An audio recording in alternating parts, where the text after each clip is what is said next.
자, 누가복음 1장 67절부터 80절까지 우리 한 목소리로 읽겠습니다. 시작.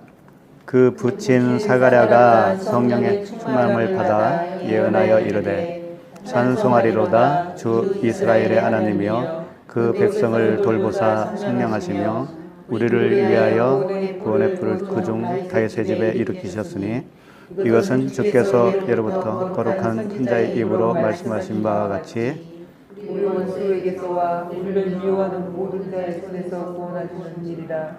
우리 조상을 긍휼히 여기시며 그 거룩한 언약을 기억하셨으니 곧 우리 조상 아브라함에게 하신 맹세라. 우리가 원수의 손에서 건지심을 받고 종신토록 주의 앞에서 성결과 의로 두려움이 없이 섬기게 하려 하셨도다. 이 아이여, 내가 지극히 높으신 이의 선지자라. 일컬음을 받고 주 앞에 앞서가서 그 길을 준비하여 주의 백성에게 그 죄 사함으로 말미암는 구원을 알게 하리라. 이는 우리 하나님의 긍휼로 인함이라. 이로써 돋는 해가 위로부터 우리에게 임하여 어둠과 죽음의 그늘에 앉은 자에게 비치고 우리 발을 평강의 길로 인도하시리로다 하니라. 아이가 자라며 심령이 강화해지며 이스라엘에게 나타난 날까지 빈들에. 아멘. 오늘 말씀 주제는 사가랴의 예언입니다. 사가랴가 이제 예언을 한 그 내용이에요. 이제 사가랴가 이제 성령 충만해서 예언을 했는데 그 예언의 핵심은 다 나와 있어요. 오늘 말씀을 길지만 사실 뭐 내용이 복잡한 건 없거든요. 성령 충만해서 한 예언이 78절, 79절이 핵심이거든요. 한번 보시겠어요? 78절, 79절. 78절에 보면 이는 우리 하나님의 긍휼로 인함이라. 이로써 돋는 해가 위로부터 우리에게 임하여. 돋는 해가 누구겠어요? 예수 그리스도시죠. 위로부터 오는 겁니다. 위로부터 우리에게 임하여 어둠과 죽음의 그늘에 앉은 자에게 비치고. 어둠과 죽음의 그늘에 앉은 자가 누굽니까? 우리들이었죠. 우리 발을 평강의 길로 인도하시리로다 하니라. 그러니까 이 결국은 한마디로 요약하면 어떤 내용이에요? 예수 그리스도께서 죽은 자를 살리러 오신다 라고 예언을 하신 거죠. 간단하잖아요. 그러니까 우리도 다 예언할 수 있는 거예요. 그래서 이제 그 요약하면 그렇고 이제 본문을 다시 보시면서 67절 내용을 보면은 그 부친 사가랴가 이제 사가랴가 드디어 아버지가 됐습니다. 아버지. 그렇죠? 그러니까 아버지가 되어야 예언할 수 있다 이거예요. 그러니까 그 부친 사가랴가 성령의 충만함을 받아 예언하여 이르되 이렇게 시작을 했습니다. 사가랴의 우리 성경을 통해서 사가랴에 대해서 쭉 이미 봐왔잖아요. 그분이 사가랴가 제사장이었습니다. 근데 이제 어느 날 제비를 뽑아서 그 직무를 감당하게 됐어요. 제비 뽑는다는 게 뭐라고 그랬죠? 제비를 딱 뽑힌 사람이 뭐라는 거였죠? 아들이라고 그랬잖아, 아들. 그러니까 사가랴가 제비를 뽑았다라는 것은 사가랴가 아들로 지목된 거예요. 그렇게 보여주시는 거예요. 그런 것들을 통해서. 그러나 사가랴가 아들이 되었지만서도 이 사람이 만든 성전에 가서 섬겼잖아요. 그 제사 직무의 일을 했잖아요. 그러니까 우리가 아들이지만 처음에는 어디 밑에 있다? 율법 아래에 집어넣는 거예요, 우리를 하나님이. 그걸 초등교사 밑으로 몽학 선생님 밑으로 들어가는 거예요.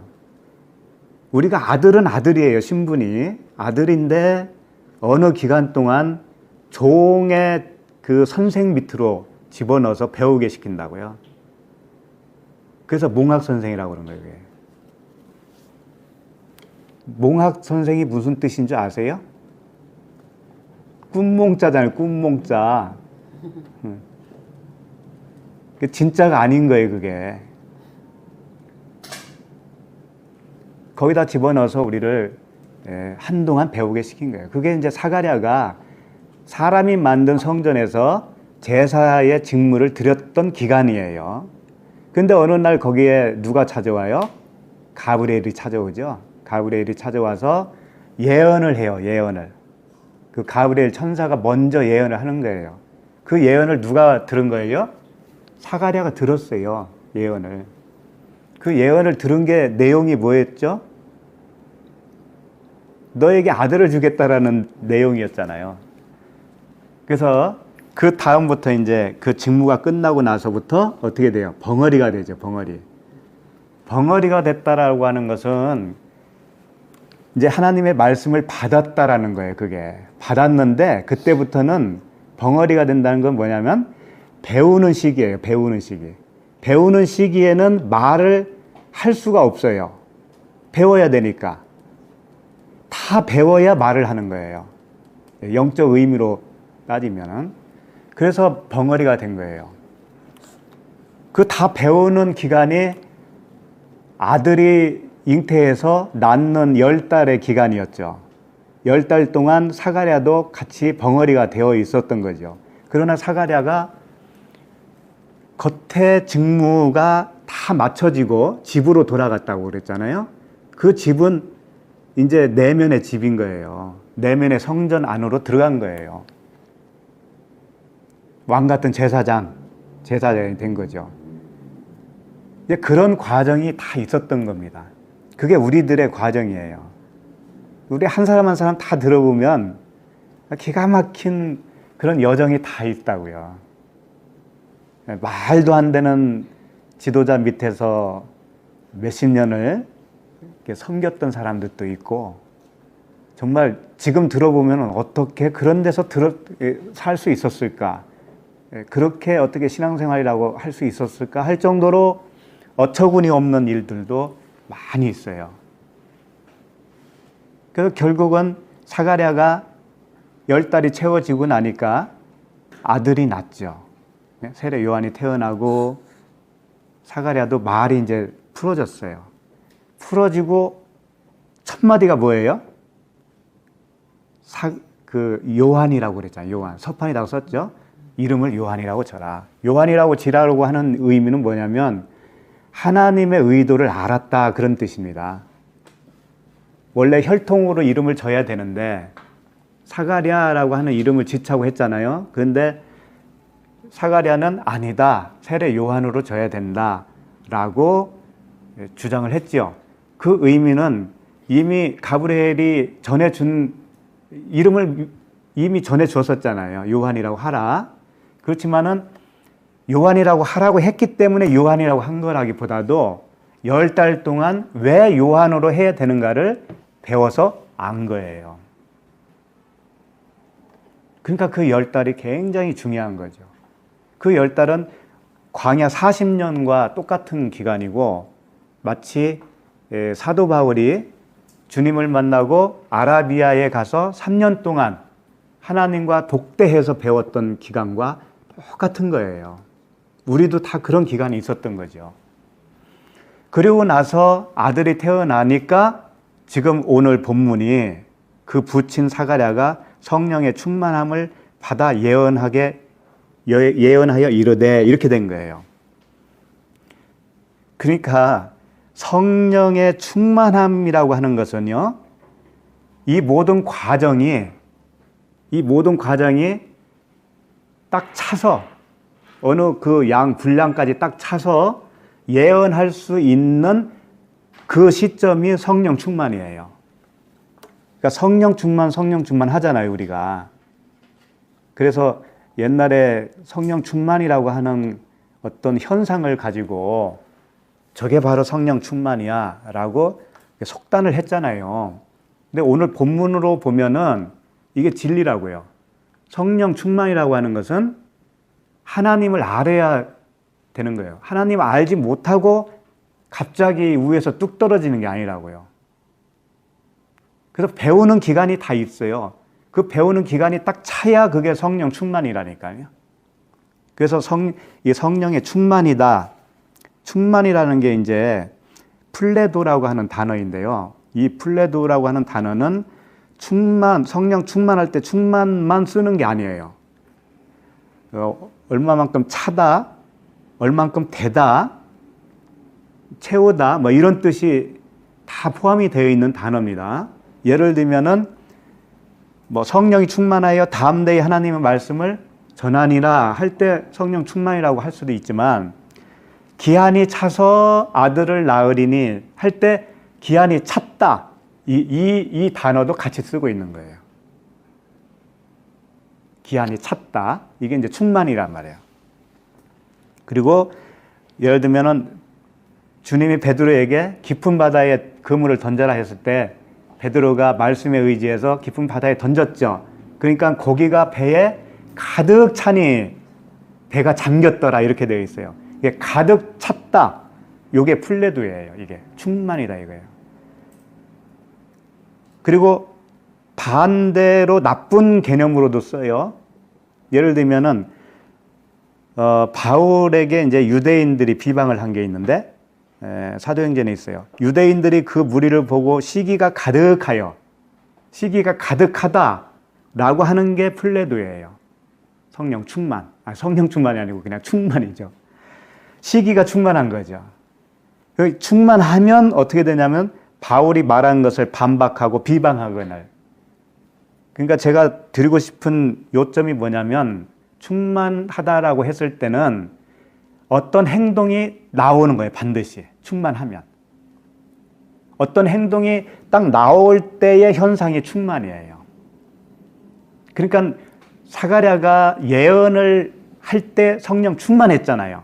그러니까 성령 충만하니까 예언을 한 거고, 예언을 하려고 하는 시점이 성령 충만한 거예요.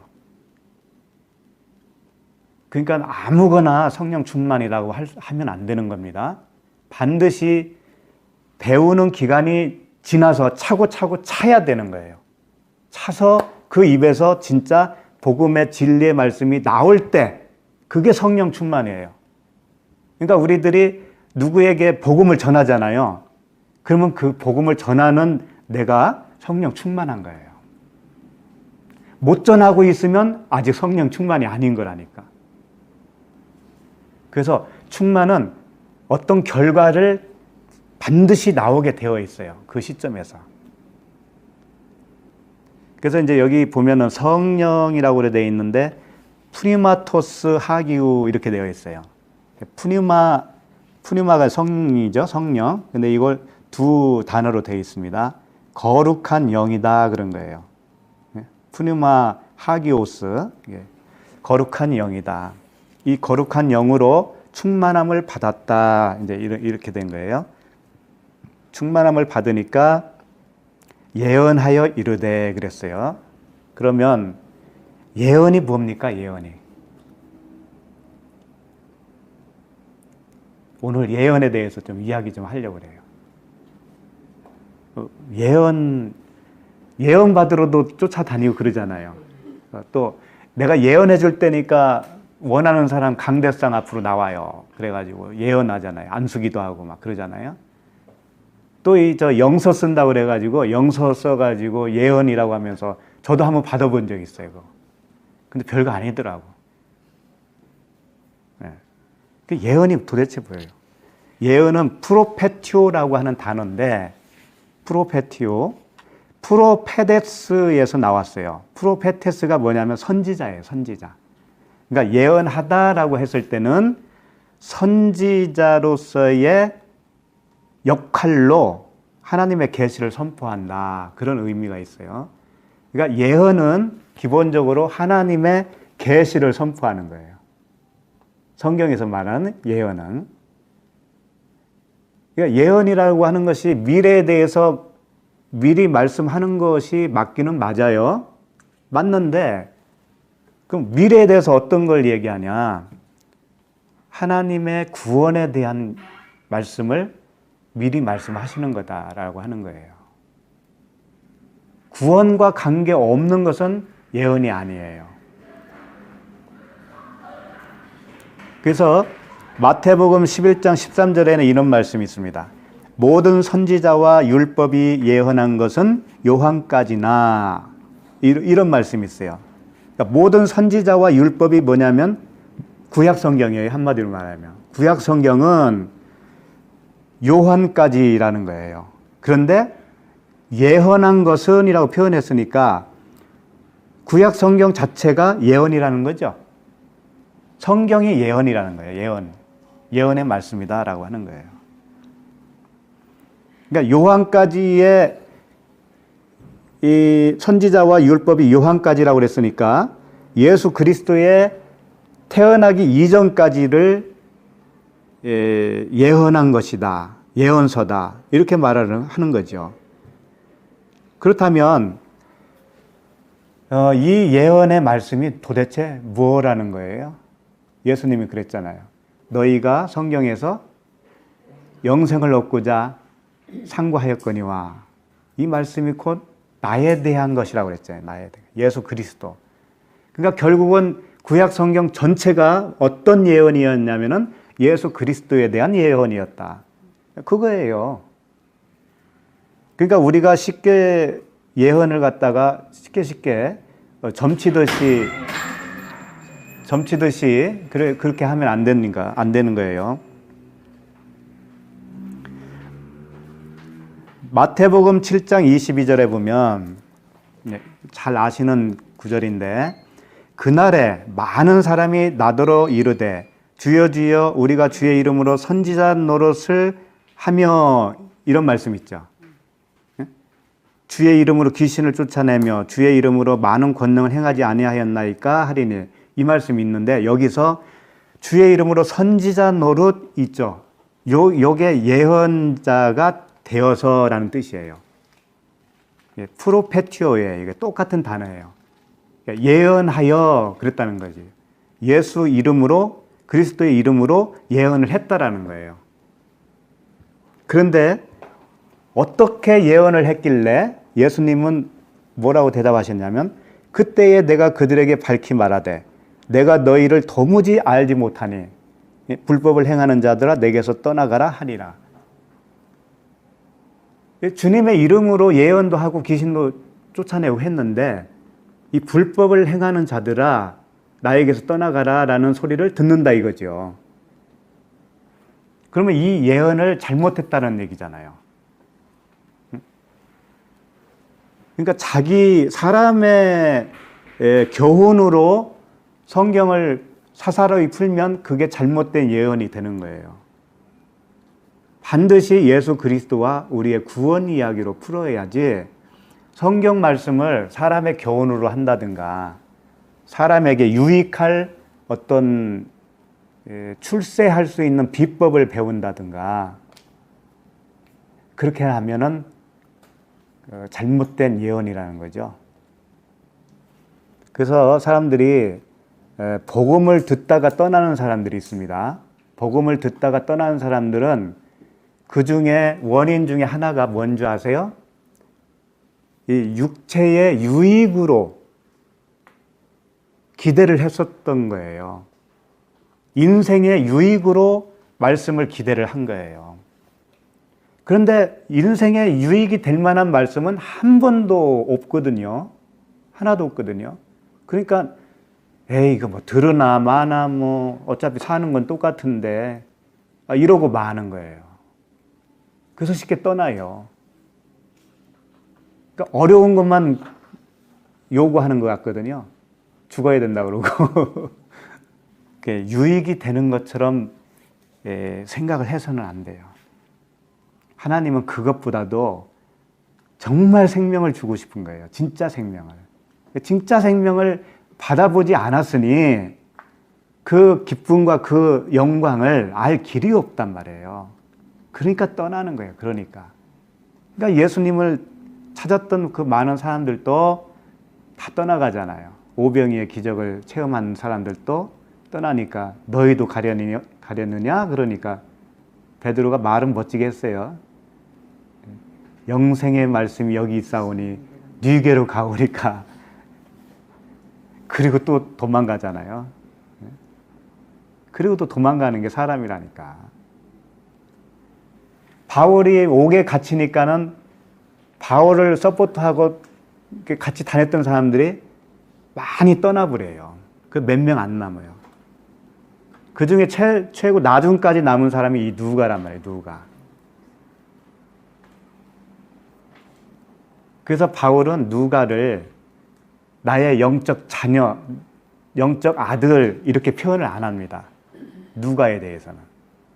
왜 그런지 알아요? 누가는 아버지다 이거예요. 바울과 동등한 아버지로 생각한 거예요. 그러니까 디모데는 아들이라고 했지만 이 누가는 동력자예요. 그냥 동력자. 동등한 수준이었단 말이에요. 그러니까 누가가 누가복음과 사도행전을 썼잖아요. 그러니까 복음은 인생에 도움이 되지 않아요. 절대 도움이 안 됩니다. 그거 도움 받으려고 생각을 하면 아예 오질 마세요. 처음부터. 실망이 크니까. 그 구약의 예언이 세례 요한까지라고 그랬는데 76절 잠깐 보시겠어요? 76절. 이 아이여 그러죠. 이게 누굽니까? 세례 요한이죠. 이 아이여 내가 지극히 높으신 이의 선지자라 일컬음을 받고 주 앞에 앞서가서 그 길을 준비하여 주의 백성에게 그 죄 사함으로 말미암는 구원을 알게 하리니. 이게 요한의 사역이에요. 요한의 사역은 구약의 사역이라는 거잖아요. 아까 율법과 선지자의 글이 다 요한까지니 그랬잖아요. 그러니까 요한이 대표로 보면 되는 거예요. 요한이 하는 일이 구약에 했던 일이에요. 이건 뭐예요? 예수 그리스도 앞으로 인도하는 역할. 예수 그리스도 앞으로 인도하는 역할을 세례 요한이 하는 겁니다. 그리고 나서 78절, 79절은 그 예수 그리스도 주인공 되시는 그분이 하시는 일이에요. 이렇게 보시면 되고요. 그래서 참된 예언이라는 것은 그리스도를 통한 영적 구원을 계시하는 것이다. 그러므로 점치듯이 하는 예언은 예언이 아니라는 점을 분명히 하셔야 됩니다. 점치는 거 있잖아요. 뭐 이사를 어느 쪽으로 가면 좋을까요? 라든가 뭐 이 장사를 해도 되겠습니까? 말아야 되겠습니까? 또 우리 자녀에 대해서는 좋은 데 시집 가겠습니까? 아니면 못 가겠습니까? 이런 걸 알고 싶어 하는 거예요, 사람은. 미래에 대해서. 그래서 그런 걸 또 말해주는 사람을 찾아가요. 그리고 그런 것을 말해주는 사람이 많이 맞춰요, 또. 이 목사님들조차도 그런 걸 잘 맞춘다니까요. 여러분도 50%는 맞히잖아요, 다.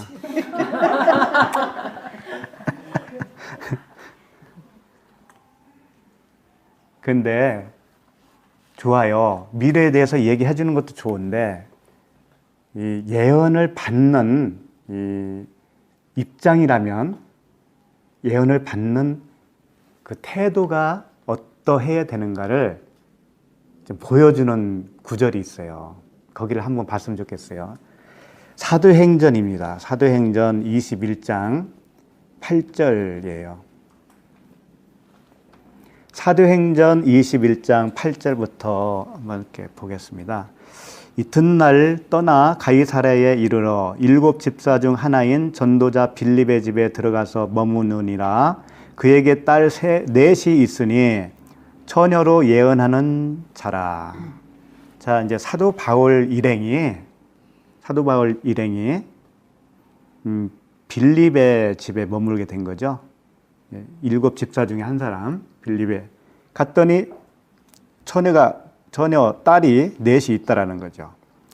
그 처녀로 예언하는 자인데 이제 10절 여러 날 머물러 있더니 아가보라 하는 한 선지자가 유대로부터 내려와 우리에게 와서 바울의 띠를 가져다가 자기 수족을 잡아매고 말하기를 성령이 말씀하시되 예루살렘에서 유대인들이 이같이 이 띠 임자를 결박하여 이방인의 손에 넘겨주리라 하거늘 우리가 그 말을 듣고 그곳 사람들과 더불어 바울에게 예루살렘으로 올라가지 말라 권하니. 자, 이때가 언제냐면은 그 전도 3차 전도 끝 무렵이에요. 그러니까 바울이 이제 이 아시아 교회에서 그 연보를 모았습니다. 그 연보를 예루살렘 교회에 이제 갖다 주러 가는 거예요. 가는데 이게 이제 마지막 길이에요, 이게. 그런데 이 예언하는 자가 와서 예언을 어떻게 했냐면 예루살렘에 가지 말라 그런 거예요. 가면은 잡힌다 이거죠. 이렇게 예언을 한 겁니다. 그럼 여러분 같으면 어떨 거예요? 그 예언이 맞다면 가면 잡히는데 잡혀서 옥에 갇히고 죽을 수도 있는데 안 갈 거 아닙니까? 근데 바울의 태도를 한번 보시라고요. 자, 12절. 우리가 그 말을 듣고 그곳 사람들과 더불어 바울에게 예루살렘으로 올라가지 말라 권하니. 그러니까 바울과 같은 일행들조차도 올라가지 말라고 권면을 한 거죠. 13절. 바울이 대답하되 여러분이 어찌하여 울어 내 마음을 상하게 하느냐. 막 울면서 가지 말라고 했나 봐요. 나는 주 예수의 이름을 위하여 결박당할 뿐 아니라 예루살렘에서 죽을 것도 각오하였노라 하니 그가 권함을 받지 아니하므로 우리가 주의 뜻대로 이루어지이다 하고 그쳤노라. 이 말씀이에요. 자, 어떻게 생각할지 모르겠는데 바울은 가서 예루살렘에 가면 잡힌다는 거 본인도 알고 있었어요. 그리고 그들이 가지 말라고 하는 거에 대해서는 인정을 안 했습니다. 노 했어요. 왜 그랬을까요? 근데 바울이 예루살렘에 가서 잡혔어요? 안 잡혔어요? 잡혔어요. 그러니까 이 예언이 맞는 거예요? 틀린 거예요? 맞죠? 예언은 맞아요. 예언이 맞을 수가 있습니다. 예언을 무시하라는 얘기가 아니에요. 예언은 맞을 수도 있고 틀릴 수도 있는데 바울은 이 예언이 맞고 틀린 거에 문제를 삼는 게 아니에요. 거기에 관심 있는 게 아니에요. 어디에 있을까요? 관심이. 하나님의 뜻에 관심 있는 거예요. 하나님의 뜻에. 바울은 하나님의 뜻이 이루어지는 거에 관심이 있지 거기 잡히니까 가지 말라 미리 알려줬단 말이에요. 그렇지만 나는 하나님의 뜻이 이루어지는 쪽으로 나는 가겠다 이거예요. 근데 우리 같으면 안 그래요. 보통 우리 같으면 예를 들면 누군가가 이제 장사를 시작하는데 용한 예언가가 와서 그 장사하면은 10중 8구 망합니다 라고 했다 이거예요. 그러면 여러분 같으면 어떨 거예요? 그거 하겠어요? 찝찝해서도 안 하겠죠? 하면서도 항상 그게 내 머릿 속에 있어. 이거 하면 망한다겠는데 그 생각 때문에 망합니다.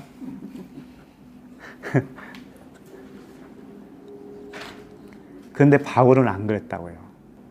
그러니까 예언은 받을 필요가 없어요. 받을 필요가 없어요. 그냥 하나님의 뜻이 이루어지다라고 사시면 돼요. 미래를 알려고 하지 마세요. 우리는 미래를 알 필요가 없습니다. 왜냐? 죽었는 걸 우리가 십자가에서 이미 죽었는 걸 죽고 누가 나를 인도하시는 거예요? 주님이 인도하시잖아요. 그럼 주님만 아시면 되는 거예요. 나는 주님이 이끄시는 대로 따라가면 되는 거죠. 졸졸졸졸 따라가면 되는 거예요. 왜 미리 알려고 그렇게 궁금해 하셔요? 예를 들면은 우리 교회에 어느 예언가가 왔어요. 어느 예언가가 와가지고 조만간에 여기에 어떤 사람들이 와서 막 어지럽힐 겁니다. 이런 예언을 했다고 칩시다. 그럼 우리 태도는 어떻게 해야 되는 거예요?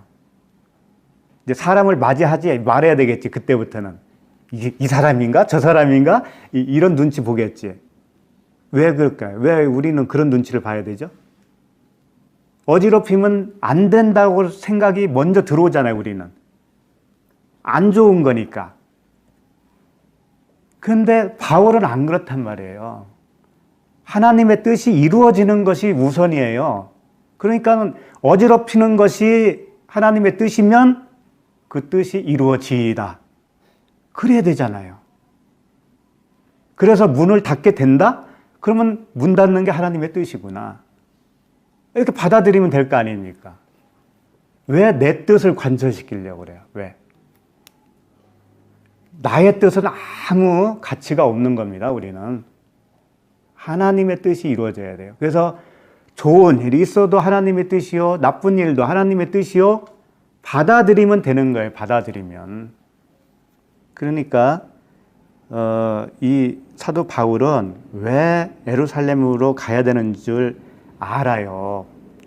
그리고 거기서 잡혀야 된다라는 것을 알아요. 왜 그럴까요? 이제 이 부분을 또 얘기하다 보면 너무 길어져요. 다 영적 의미가 있어요. 바울은 예루살렘에서 나온 사람입니다. 복음을 나와서 들었죠. 그리고 이방인의 사도로. 근데 이제 예루살렘으로 거꾸로 들어가는 거예요. 들어가서 잡혀서 어디로 가야 돼요? 로마로 가야 되는 거예요. 그걸 바울은 다 알고 있다니까. 그 영적 의미를 알고 있다라니까. 우리도 마찬가지예요. 우리도. 예루살렘에서 나왔으면 예루살렘으로 들어가야 돼요. 언젠가는. 들어가서 로마로 가야 돼. 왜 로마로 가야 되는지 알아요? 로마가 마지막 지점이에요. 로마라는 뜻이 높다라는 뜻이에요. 높다, 높이 오르다, 뭐 그런 뜻이 있어요. 마지막 거기로 가는 거예요. 그 종착지가 거기예요. 그런 것은 이제 좀 더 자세하게 할 때가 올 거예요. 그러니까 그 하나님의 뜻이 이루어지려면 어떻게 돼요? 반드시 가서 잡혀야 되는 거예요. 바울 입장에서는. 그런데 그걸 예언가가 와서 가면 잡히니까 하지 마라고 했다 할지라도 그 사람들은 눈이 거기밖에 안 되는 걸 어떻게 해? 그래서 성령 충만이라고 하는 것은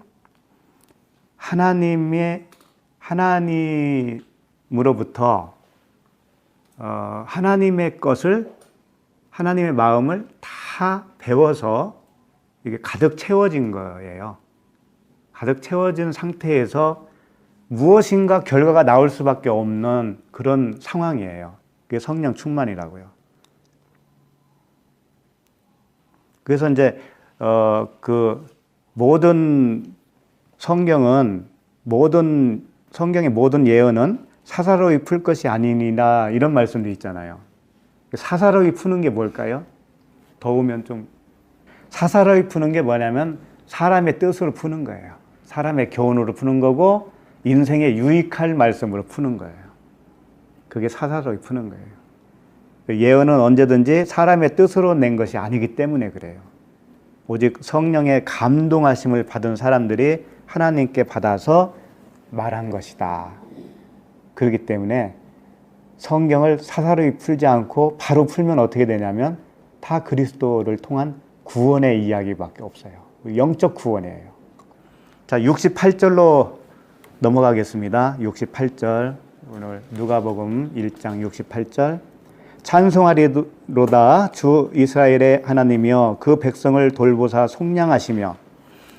그래서 이제 속량이라는 단어를 썼습니다. 속량이 뭐냐면은 속량, 뭐 대속, 속전, 구속 같은 내용이에요. 그러니까 노예의 몸값을 지불하고 노예를 사는 거예요. 사서 해방시켜 주는 거예요.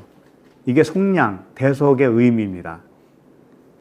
그러니까 우리가 노예인데 우리를 몸값을 지불해서 우리를 사셔서 그냥 자유를 주는 것뿐만이 아니고요.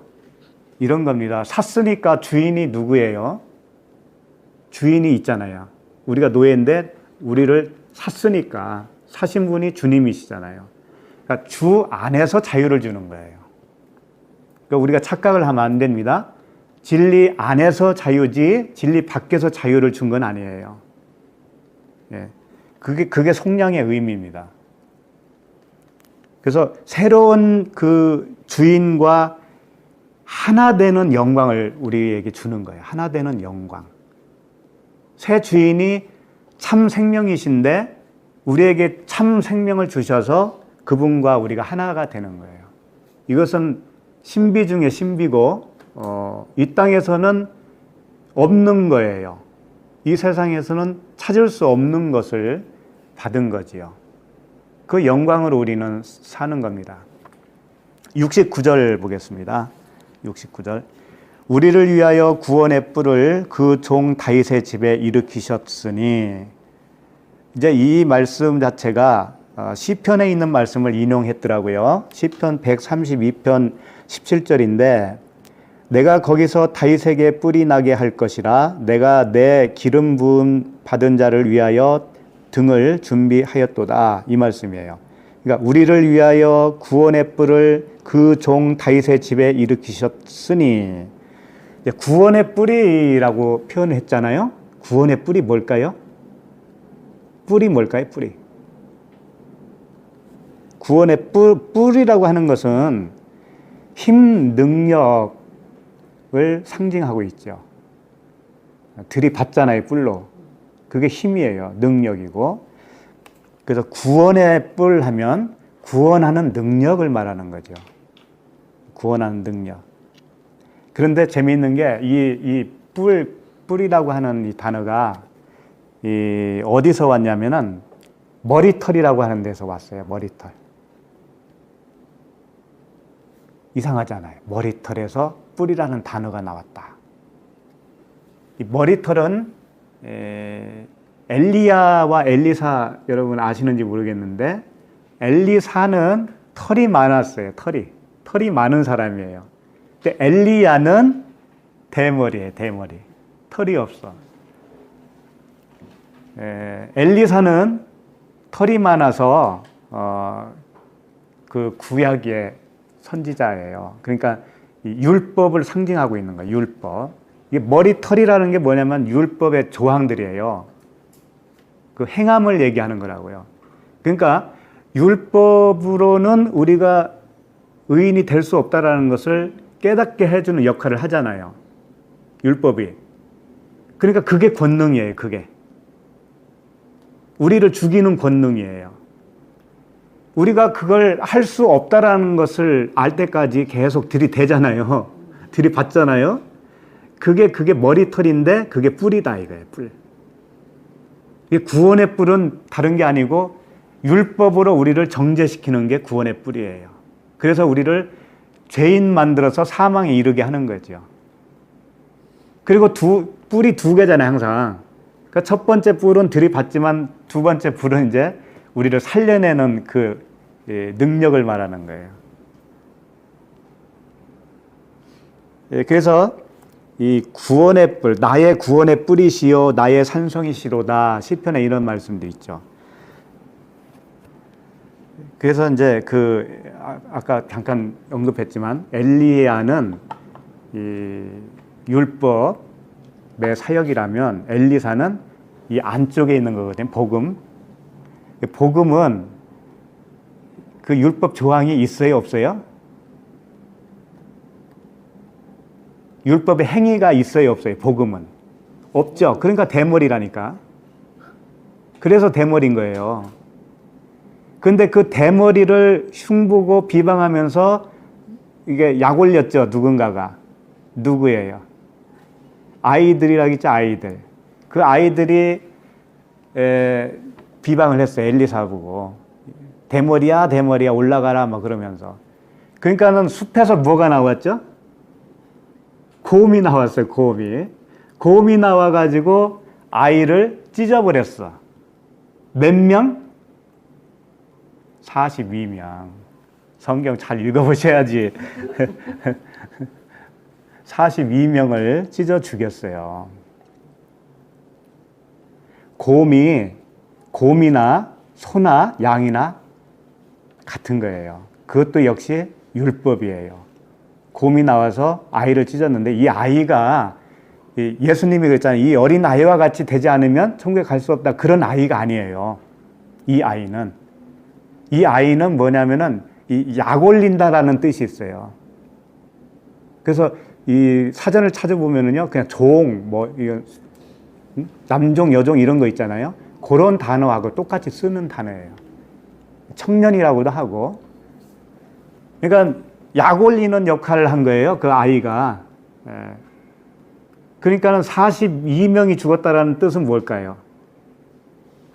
42달이 3.5년이거든요. 3년 반이에요. 그러니까 전 3년 반이 있고 후 3년 반이 있는데 예수님 이전에 전 3년 반이 그게 42달이거든요. 그때는 죽는 달이에요. 율법으로 죽는 거라고요. 율법으로 죽고 후 3년 반에 살아나는 거예요. 그래서 7년이 되는 겁니다. 그런 이제 오늘 주제도 아닌데 거기까지 갔네요. 어쨌든 그런 맥락으로 이해를 하시면 됩니다.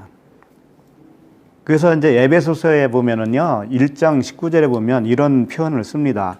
그의 힘의 위력으로 역사하심을 따라 믿는 우리에게 베푸신 능력의 지극히 크심이 어떠한 것을 너희로 알게 하시기를 구하노라. 이게 우리를 하나님이 구원했다라는 것이 얼마만한 큰 능력으로 구원했다라는 것을 알라 이거예요. 알라. 능력으로 구원하신 겁니다. 능력 없으면은 구원이 안 돼요. 그러니까 하나님은 우리를 영적 구원을 했다라는 것은 엄청난 하나님의 능력이 임한 거예요. 그걸 깨달으라는 거예요. 그걸. 그러니까 구원 우리가 좀 느끼잖아요. 이야기를 해보면은 이 사람은 아직 아닌 것 같다라는 사람들이 있죠. 주위에. 그 차이를 한번 느껴보세요. 차이. 복음을 알고 있는 나와 모르고 있는 그 사람과의 차이를 한번 느껴보시라고요. 말이 통하던가요? 그러니까 얼마만한 큰 능력이 임했길래 내가 이렇게 여기까지 올라왔냐 이거예요. 그 대단하다는 것을 알라라는 거죠. 그래서 이 에베소 1장 20절에도 그의 능력이 그리스도 안에서 역사하사 죽은 자들 가운데서 다시 살리시고 하늘에서 자기의 오른편에 앉혔다 이렇게 말씀을 하신 겁니다. 그리스도 안에서 역사했다라는 거예요. 우리가 이미 죽었었던 사람들인데 그리스도 안에서 우리를 살려서 하나님 우편에 앉혀놨다 이거예요. 우리가 지금 하나님 우편에 앉아 있는 거예요. 우리가 그렇게 큰 능력으로 구원이 임했다라는 겁니다. 그래서 이제 70절로 돌아가겠습니다. 누가복음 1장 70절부터 74절까지는 한번 읽고 지나가도록 하겠습니다. 자, 한번 읽어볼까요? 70절부터 74절 시작. 이것은 주께서 예로부터 거룩한 선지자의 입으로 말씀하신 바와 같이 우리 원수에게서와 우리를 미워하는 모든 자의 손에서 구원하시는 일이라. 우리 조상을 긍휼히 여기시며 그 거룩한 언약을 기억하셨으니 곧 우리 조상 아브라함에게 하신 맹세라. 우리가 원수의 손에서 건지심을 받고. 네, 여기까지. 여기 보면은 70절에 보면은 거룩한 선지자의 입으로 말씀하신 바와 같이, 그러니까 구약의 선지자들 구약 말씀을 통해서 우리가 들은 것 같이 우리 원수에게서와 우리를 미워하는 모든 자의 손에서 구원했다 이거예요. 그러면 우리의 원수가 누굽니까? 우리의 원수에게서와 우리를 미워하는 모든 자, 우리의 원수와 우리를 미워하는 자에게서 우리를 구원했다 그러잖아요. 그 말씀이 계속 이어지고 있는 거예요. 74절에도 우리가 원수의 손에서 건지심을 받고 그랬죠? 그 다음에 거기까지네. 그럼 원수가 뭐냐 이거야, 원수가. 남편이 원수입니까? 아니면 부인이 원수인가요? 자식이 원수인가요? 뭐.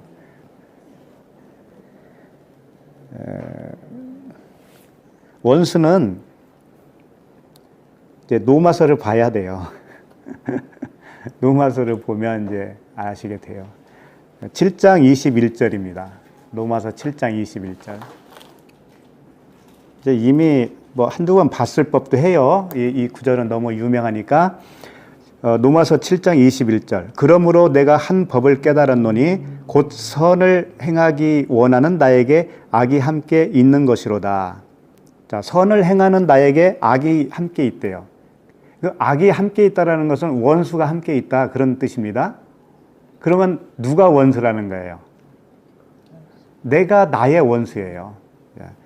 자, 그 다음에 22절. 내 속사람으로는 하나님의 법을 즐거워하되. 그러니까 내 속사람은 속사람도 나고 겉사람도 나고. 그렇죠? 예. 7장 23절. 내 지체 속에서 한 다른 법이 내 마음의 법과 싸워 내 지체 속에 있는 죄의 법으로 나를 사로잡는 것을 보는도다. 내 지체 속에서 한 다른 법이 있다라는 거죠. 이 다른 법이 뭐냐면 겉사람의 마음이에요. 옛사람이에요. 옛사람. 또 내 마음의 법. 이 내 마음의 법은 속사람이에요. 새로 거듭난 나. 새로 거듭난 나를 싸운다는 거예요. 서로 싸운다는 거예요. 싸워서 내 지체 속에 있는 죄의 법으로 나를 사로잡는 것을 보는도다. 죄의 법으로 내 새로 거듭난 나를 자꾸 끌고 가는 거예요. 그게 원수예요, 원수. 그래서 왼수인 거예요. 내가 하나님의 뜻대로 살고 싶은데 안 되죠. 안 되는 게 참 허다히 많잖아요. 넘어지고 그러잖아요. 그게 누구예요? 다 나잖아요, 그게.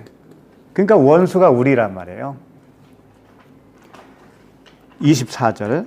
오호라 나는 공고한 사람이로다. 이 사망의 몸에서 누가 나를 건져내라. 그러니까 이 탄식이 나올 수밖에 없죠.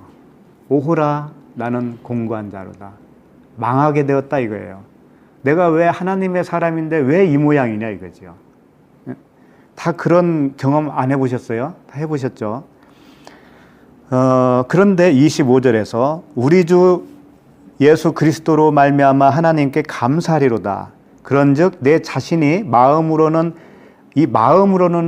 속사람을 얘기하는 거예요. 마음으로는 하나님의 법을 육신으로는 옛사람.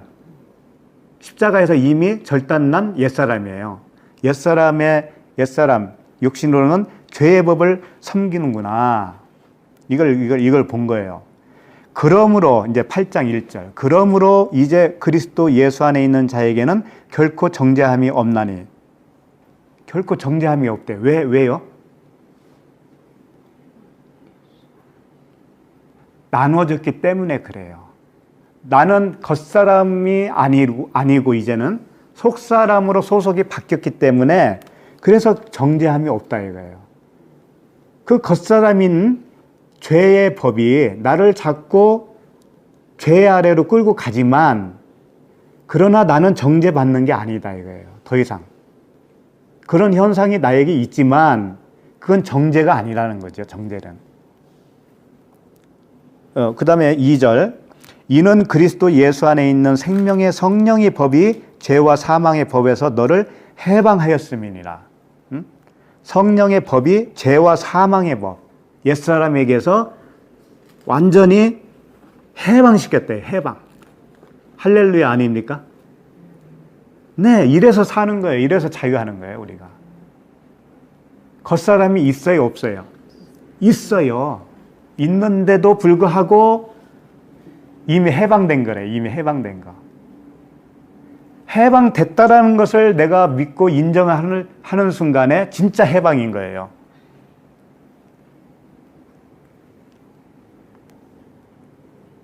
자, 3절 계속 보겠습니다. 8장 3절. 율법이 육신으로 말미암아 연약하여 할 수 없는 그것을 하나님은 하시나니 곧 죄로 말미암아 자기 아들을 죄 있는 육신의 모양으로 보내 육신의 죄를 정하사. 이게 무슨 말씀이냐면 율법이 육신으로 말미암아 연약할 수 없는 그건 뭐냐면 율법이 우리에게 요구를 하잖아요. 근데 그것을 우리는 육신이 연약해서 그걸 못해요.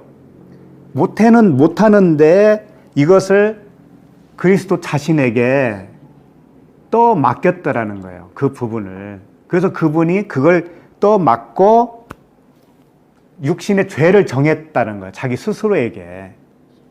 예? 우리에게 갈 죄를 자기 몸에다가 다 정해버렸어요. 그래서 그 육신을 정해서 죽으신 거죠. 십자가에서. 그러니까 이제 4절에 육신을 따르지 않고 그 영을 따라 행하는 우리에게 율법의 요구가 이루어지게 하려 하심이니라. 이 말씀은 뭐냐면 율법의 요구가 이루어지게 한다는 건 뭐냐면 율법의 요구는 뭐예요? 율법의 요구는 이거예요.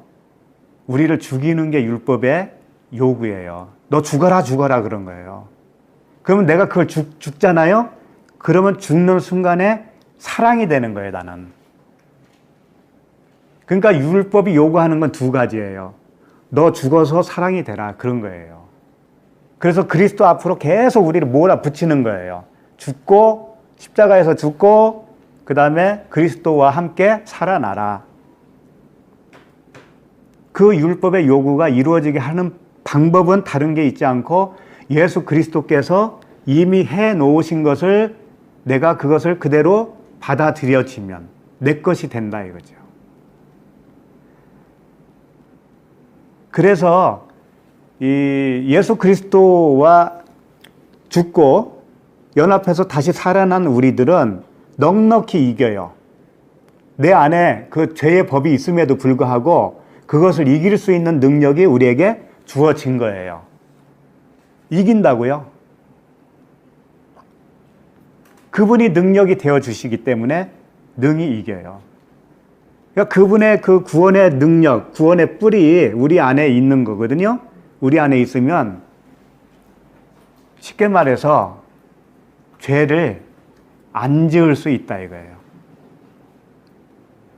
단도직입적으로 말하면 죄를 안 지을 수 있는 자리까지 그분이 인도하신다라고 하는 거예요. 그렇게 되어지기를 바라는 거예요, 우리가. 바라면서 가는 거예요. 근데 그렇게 되어져요.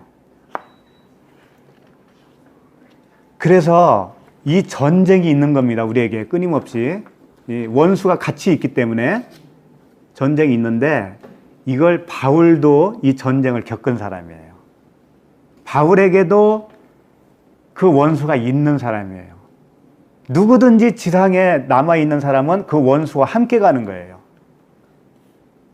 그것을 고린도 후서에서 바울이 이렇게 기록하고 있습니다. 찾아볼까요? 고린도 후서 12장 7절 말씀이에요. 고린도 후서 12장 7절 말씀인데 보면 여러 계시를 받은 것이 지극히 크므로 사도 바울이 계시를 받은 것이 많다라는 거죠. 너무 자만하지 않게 하시려고 내 육체에 가시 곧 사탄의 사자를 주셨으니 이는 나를 쳐서 너무 자만하지 않게 하려 하심이라. 그러니까 바울이 너무 자만할까 봐 하나님이 사단의 가시를 두었다 그렇게 말씀하신 거죠. 이 사단이 뭐고 가시는 뭘까요? 이게 육체예요. 우리 옛사람이라니까. 우리 옛사람이 바울에게 두었다 이거예요. 바울은 그것을 아예 걷어가 주세요. 이렇게 기도를 한 거예요. 우리도 그렇게 기도하잖아요. 응? 네. 나를 넘어뜨리는 이 못된 이거, 내 안에 있는 이거 걷어가 주세요 그러잖아요. 그걸 위해서 몇 번 기도했다고요? 8절에 보면 3번 주께 간구하였더니 그러죠. 왜 3번일까요? 겉사람이 뭐냐면 육신의 정욕, 안목의 정력, 이생의 자랑이에요. 그러니까 요 세 가지를 위해서 기도를 했다라는 거예요. 이게 떠나가기를 위해서 기도했다라는 거죠. 그러니까 하나님의 응답이 어떻게 왔어요? 9절. 나에게 이르시기를 내 은혜가 내게 족하도다. 이는 내 능력이 약한 데서 온전하여 지민이라 하신지라. 그러니까 이걸 없애주는 방법을 하나님은 어떻게 했냐면 네가 그 가시로 위해서 네가 할 수 없다라고 없음의 자리로 네가 내려가라 이거예요. 나는 할 수 없습니다 라고 하는 그 자리로 내려가면 그때 내가 능력이 되어주겠다라고 하신 거예요. 하나님이. 그렇기 때문에 그게 너한테 필요하다 이거예요. 우리에게 가시와 같은 그 죄성이 있잖아요. 그걸 아직도 남겨놓은 이유는 뭐예요? 나는 죄인에 불과하다고 하는 것을 고백을 하게 되지 않습니까? 그걸로 인해서 아, 나는 원래 이런 사람이었구나 라는 것을 순간순간 알게 되잖아요. 그러면 그 자리로 내려가는 거예요. 우리는. 그럴 때 하나님이 역사하겠다 이거예요. 그러니까 우리는 내가 사는 게 아니고 그리스도로 살아져야 되는 겁니다. 나는 못하는 자리로 내려가야 되고 그 자리를 그리스도께서 하셔야 되는 거란 말이에요. 그게 우리가 육신을 가지고 있는 이 세상의 삶의 방식이에요. 그러니까 이렇게 그러잖아요. 내 능력이 약한 데서 온전하여 지민이라 그러잖아요. 네가 약해지면 내가 주장을 하기 때문에 온전해질 거야. 이런 거예요. 네가 죄인 중에 괴수라고 하는 것을 알고 그 자리로 내려가면 예수 그리스도께서 내가 너를 주장하기 때문에 너는 온전한 사람으로 나올 거야. 그런 거예요. 그러니까 온전한 사람으로 살 수 있어요? 없어요? 살 수 있어요. 그 방법은 내가 온전하지 않다라는 것을 인정할 때 온전해진다는 거예요. 내가 약하다고 하는 것을 인정할 때 그때 강함이 되는 거예요. 그래서 그러므로 도리어 크게 기뻐했다고 그러죠. 그러므로 도리어 크게 기뻐함으로 나의 여러 약한 것들에 대하여 자랑하리니. 우리는 그거밖에 없잖아요. 우리의 약한 것을 말할 수밖에 없잖아요. 그럴 때 이는 그리스도의 능력이 내게 머물게 하려 함이라. 이게 원리입니다. 영적 원리예요. 나는 할 수 없다라는 거, 나는 그 죄덩어리를 가지고 있다라는 거, 약하다는 거, 그것을 자랑을 하는 거예요. 자랑한다는 게 뭐 누구 앞에서 고백할 그런 얘기가 아니고 하나님 앞에서 그런 자세로 살아가라는 거죠. 그러면 그분이 그때 역사하시겠다 이거예요. 그분이. 뭐 복음 전하는 일이든지 무슨 어떤 장사를 하든지 직장에서 일을 하든지 간에 다 그게 그리스도께서 하셔야 돼요. 그 모든 일을. 그건 방법이 하나밖에 없어요. 내가 내 자리로 내려가는 거예요. 나는 내 자리로 내려가야 돼요. 그래야 그분이 일하셔요.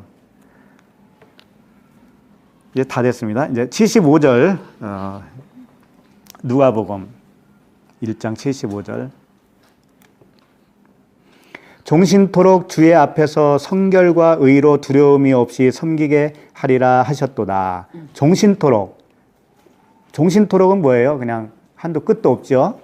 주의 앞에서 성결과 의로 두려움이 없이 섬기게 하리라 하셨도다. 이제 우리가 두려움이 없는 거예요. 그 이미 겉사람에게서 죄의 법에서 해방을 맞이했거든요. 해방을 맞이했지만 있어요. 그게 겉사람이 있어요. 그게 가시로 남아 있어요. 왜? 나의 본분을 기억하라고. 그렇지만 그것이 두려움이 없이 가야지. 이미 해방이 되었기 때문에 정죄함으로 가면 안 돼요. 우리가. 정죄함으로 가는 게 아니고 두려움 없이 가는 거예요. 그러면서도 내 머리는 들면 안 돼요. 내 머리가 없는 거예요. 없어요. 그분이 주장해야 되는 거예요. 제가 꿈 이야기를 하나 잠깐 하고 하겠습니다. 꿈 이야기. 내가 꿈을 잘 안 꾸고요. 뭐 일생에 꿈꾼 거 기억하는 게 뭐 손에 꼽아요. 그리고 그거 뭐 신비적인 거 이런 거 저도 그런 거 별로 좋아하지 않아요. 근데 어제 꿈은 좀 달랐어요. 그래서 말씀드리는 거죠. 어제는 꿈은 좀 생생했어요. 생생하고 어떤 꿈이었냐면 내가 직장을 다녔는데 누가 뒤에 이렇게 오더라고요. 와서 사람은 안 보이는데 와서 상무로 승진되었습니다. 그러는 거예요. 상무로 승진됐대요. 그러면서 뭐 축하한다는 말도 들리고 그래요. 사람은 안 보여요. 사람 안 보이는데 내가 어이가 없어서 무슨 상무요? 내가 이제 이러고 있는데 어쨌든 감사하세요. 그러면서 뒤에서 누르더라고. 머리를 눌러서 강제로 이렇게 인사를 시키는 거예요. 그런가 보다 하고, 야, 상무, 아니, 내가 상무라니. 막 그 꿈에서도 내가 상무라니. 그러다가 깼어요. 근데 그게 참 여운이 오래 가더라고요. 생생하게. 그래서 네이버에 검색을 했어요. 상무 검색을 했어요. 그랬더니 상무이사 이렇게 나오더라고요. 상무이사, 상무부터 이사급이래. 예, 상무부터. 그래서 상무이사, 전무이사, 뭐 대표이사 이렇다는 거예요. 그러면서 또 거기에 뭐라고 써 있냐면 상무이사부터 회사에서 차를 내준대요. 차를 주는데 보통은 그랜저급으로 줍니다. 이렇게 써 있더라고. 근데 이게 무슨 영적 그랜저를 주겠지. 이제 이랬어요. 그러고서 네이버 검색을 했는데 이제 상자가 무슨 상자냐면 떳떳할 상자, 항상 상자더라고. 떳떳할 상자, 항상 상자예요. 그 무는 뭐냐면 힘쓸무예요. 힘쓸무. 그렇게 이어서 보면 뭐예요? 떳떳하게 항상 힘써라 그런 거잖아요. 아, 이거 맞네. 맞아. 나한테 주신 말씀이 맞네. 그런데 그래. 뭐 로마서에도 또 말씀 나왔지. 그러면서 이제 우리가 죄에서 해방됐으니 떳떳하게 정죄함이 없다고 그랬으니까 그렇게 이제 이어지죠. 근데 그걸 보다가 하나 더 발견한 게 있어요. 뭐냐면은 이 무자가 힘쓸 무자만 있는 게 아니더라고. 업신여길 모로도 쓰더라고요. 모자로. 업신여길 모. 모욕이야, 모욕. 모욕할 때 모자로 쓰더라고. 아, 이걸 보면서 내가 무릎을 친 거예요. 주겠다고 하는 그랜저가 이거구나. 이 모욕이구나, 모욕. 그걸 알았어요. 주님도 모욕을 받았잖아요. 바울도 그렇고 얼마나 그 모욕감을 느꼈습니까? 수치를. 그거구나. 그러면서 이 떳떳하게 항상 힘써야 되는 건 맞는데 모욕이 와도 그렇게 해야 된다는 거예요. 모욕이 와도. 그러면서 이제 주님의 그 얼굴에 침뱉음을 당하고 십자가에 가실 때 뭐 주먹으로 치고 채찍에 맞고 그렇잖아요, 다. 그런 말씀들이 쭉 떠오르면서 아, 나는 상무가 맞구나. 상무가 맞구나. 그렇게 뭐 꿈을 꼭 신봉하라는 얘기가 아니라 영적 유익을 얻으면 돼요. 자, 어디가. 제일 좋은 꿈은 죽는 꿈이 제일 좋아요. 제일 좋은 거예요. 어쨌든 상무. 그래가지고 모욕을 당해도 항상 떳떳하게 힘써야 되는구나. 그걸 배웠습니다. 근데요, 그러다가 이제 말씀을 봤더니 사도행전에 보니까 이런 말씀이 있더라고요.